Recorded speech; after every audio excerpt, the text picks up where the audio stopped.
Now let's turn to Pakistan, and no, we won't be talking about cricket. India said enough on the pitch during yesterday's Champions Trophy match. So instead, we are going to focus on Pakistan's Prime Minister, formerly known as Shehbaz Sharif. I say formerly known because it seems he has decided to sacrifice his name.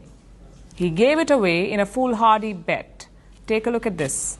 मैं तोड़ो एक वादा कर चलिया कि पाकिस्तान असी इंशाअल्लाह उस रब नूं मंजूर रब सोने नूं मंजूर है उस रब सोने नूं मंजूर होया तो इंशाअल्लाह मेहनत करांगे रात दिन मेहनत करांगे तो एक दिन आएगा कि हिंदुस्तान नूं पिछे ना छोड़े ते मेरा नाम शहबाज शरीफ नहीं है मेरा नाम शहबाज शरीफ नहीं है.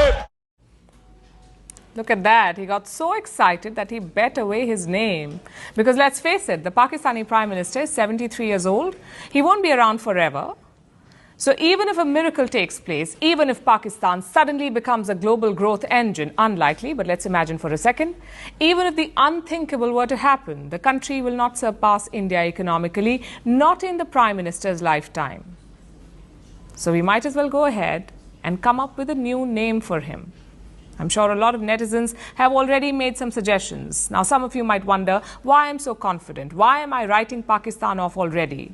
This is not about national pride or jingoism. Let's look at the cold, hard facts here. How would you compare any two economies? The GDP, gross domestic product, is not really a fair metric. Bigger countries with more resources will almost always come out ahead, and India is much bigger than Pakistan. If we really want to compare, we should delve deeper. Look at GDP per capita, average wealth per person. Let's look at how India and Pakistan compare here. If we look at data going back to the 1960s, you can see that India and Pakistan were initially neck and neck. Both started off extremely poor and both grew slowly. In fact, there were times in the past that the average Pakistani citizen was richer than the average Indian. That's unthinkable today, but it did happen.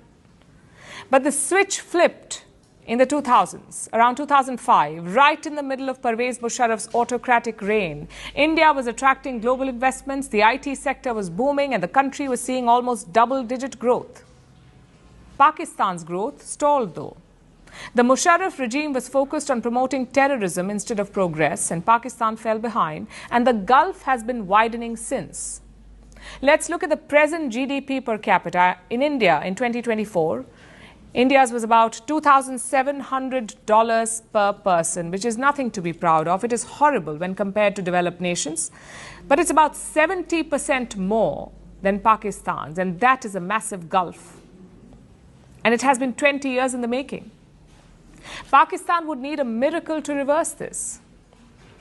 Not only would it need to grow unbelievably fast, it would also need India to go through a decline like it did, which is not happening. The International Monetary Fund, the IMF, predicts that India will grow at 6.5% this year, and Pakistan, 3.2%. That means the gulf is set to get even wider. Now, all this data demonstrates one thing, that the man formerly known as Shehbaz Sharif has absolutely no idea what he's talking about. Pakistan has a lot to do to catch up with India, let alone surpass the country, and this won't be possible with the way Pakistan is currently run. After all, the now nameless Prime Minister was a PM only in name.